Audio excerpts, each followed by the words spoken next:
Airport area রাজধানীর একটি গুরুত্বপূর্ণ এলাকা, কিন্তু এখানেই যেন নিয়ম কানুনের কোনো বালাই নেই।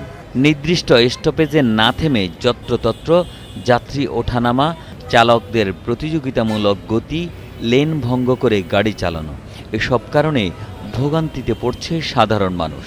প্রতিদিন কর্মস্থলে যাওয়া আবার দিন শেষে বাড়ি ফেরাটা অনেকের জন্য দুঃস্বপ্ন।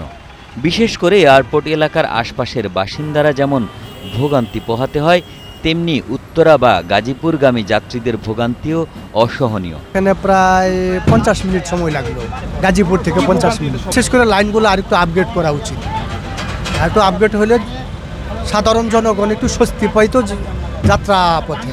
অনেক বাস চালক অসম প্রতিযোগিতা করার ফলে ভোগান্তি পোহাচ্ছে যাত্রীরা। এই প্রতিযোগিতার ফলে চালকরা গতি নিয়ন্ত্রণ করতে পারে না, হঠাৎ করে লেন পরিবর্তন করে, ফলে সড়কে অস্বাভাবিক যানজট তৈরি হয়। আব্দুল্লাহপুর থেকে জ্যাম শুরু হইতে হইতে বিশেষ করে আমাদের যে ফ্লাইওভারটা দিয়ে আসে গাজীপুর থেকে যে বিএনএস পর্যন্ত করা হয়েছে, এখানে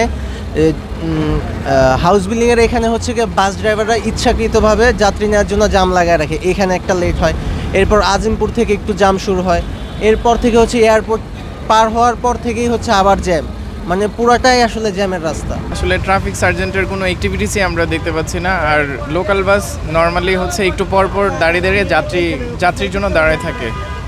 যাত্রী দেখা যাচ্ছে যদি নাও থাকে সেক্ষেত্রেও তারা বিভিন্ন জায়গায় বাস থামিয়ে অনেক ডিলে করতে থাকে। চালকদের দাবি, সিরিয়াল মেনে তাদের বাস চালাতে হয়, আগে যাওয়ার কোনো সুযোগ নেই, তাই এয়ারপোর্ট এলাকায় যানজট বেশি। মোনালিসা হেভি ফ্লো 15 পিস প্যাকেটের সাথে 8 পিসের একটি প্যাকেট একদম ফ্রি। আমাদের তো সিরিয়ালে যেতে হবে, আমরা তো সিরিয়াল ছাড়া যেতে পারবো না। বামে থেকে যদি ডাইনে নিয়ে ওই যে দেখেন সার্জন দাঁড়ানো, ওনার রাস্তায় ধরে ফেলায়। আর কি করবো বলেন, আমাদের তো এই সিরিয়াল অনুযায়ী চলতে হয়। এয়ারপোর্টে সিরিয়াল ছাড়া আমরা যেতে পারি না। এই যেমন একটার পিছনে একটা বাইরে হয়ে যায়, 2-4-5 মিনিট রানিংয়েই থাকে। ট্রাফিক সার্জেন্ট বললে কি করব, গাড়ি তো এখান থেকেই যাত্রী নেয়, তো এই কারণেই এই লাইনেই থাকতে হয়। যারা ডাইনে দিয়ে চলে যায়, যাদের যাত্রী আছে তারা ডাইনে দিয়ে চলে যায়, আর যাদের যাত্রী নাই তারা সিরিয়ালে যায়। ট্রাফিক উত্তরা বিভাগের ডিসি আনোয়ার সাইদ জানান, চলাচল সহজ করার জন্য এখানে বাস বে করা হয়েছে। এছাড়া এই সড়কে প্রচুর গাড়ি চলাচল করে, মাঝে মাঝে একটু সমস্যা হতে পারে, তবে যাত্রীদের ভোগান্তি দূর করতে চেষ্টা করা হচ্ছে। আমরা তো peak hour, off peak hour সব সময় ওখানে 7 জন থেকে 8 জন লোক ডিউটি করে। 2 জন টিআই আছে ওখানে, 1 জন সার্ভেন্ট আছে, কনস্টেবল আছে 5 থেকে 4 জন না 5 জন। এরকম হয় না।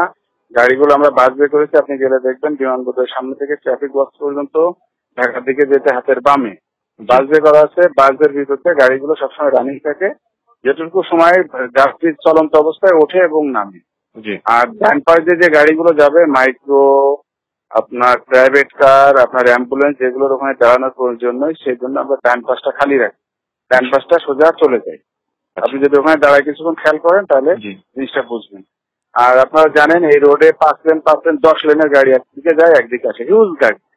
একটা গাড়ি অ্যাক্সিডেন্ট হলে গাড়ি জ্যাম হয়, একটা গাড়ি ধাক্কা লাগলে, ধসা লাগলে জ্যাম হয়। গত বৃহস্পতিবার 20টা গাড়ি নষ্ট হয়েছে আমার এই জায়গায়। দীর্ঘদিন ধরে নগরবাসী দাবি জানিয়ে আসছে সুষ্ঠু গণপরিবহন ব্যবস্থার। রাজধানীর পরিবহনে শৃঙ্খলা ফিরিয়ে আনতে হলে পরিকল্পিত পদক্ষেপ নেওয়া ছাড়া বিকল্প নেই, এমনটাই মনে করেন সচেতন মহল। Desk report, Kaler Kantho.